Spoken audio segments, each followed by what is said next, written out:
Қайырлы күн барлықтарыңызға. Бүгін сіздерге өт және бауыр жолын жақсы тазартатын сусын дайындап көрсететін боламын. Бізге бір ғана зат керек болады, ол кәдімгі сұлы. Мен ешқандай аптекадан сатып алмай, қолдың дәл осындай сұлысын алдым. Керекті ыдыстарға, осындай аузы жабылатын ыдыстарға салып қойсаңыздар болады.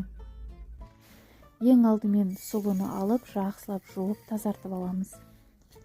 Дәл осындай стакандағы өлшемдегі сұлыға 3 литр су құйсаңыздар болады.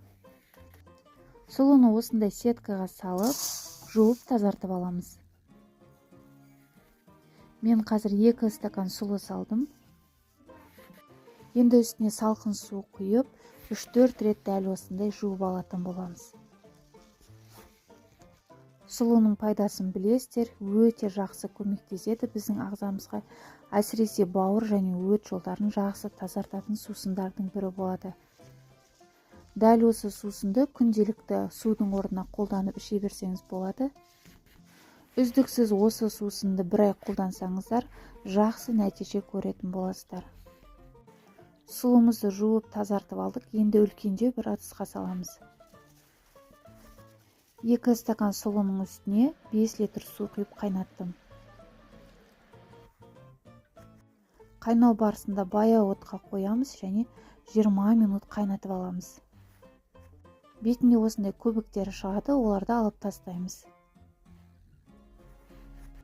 20 минут қайнағаннан кейін біздің суымыздың түсі өзгереді.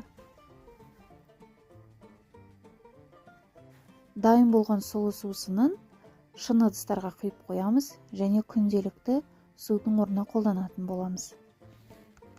Мен дәл осындай 2 банкіге құйдым және сұлы дәндерінде салып қойдым.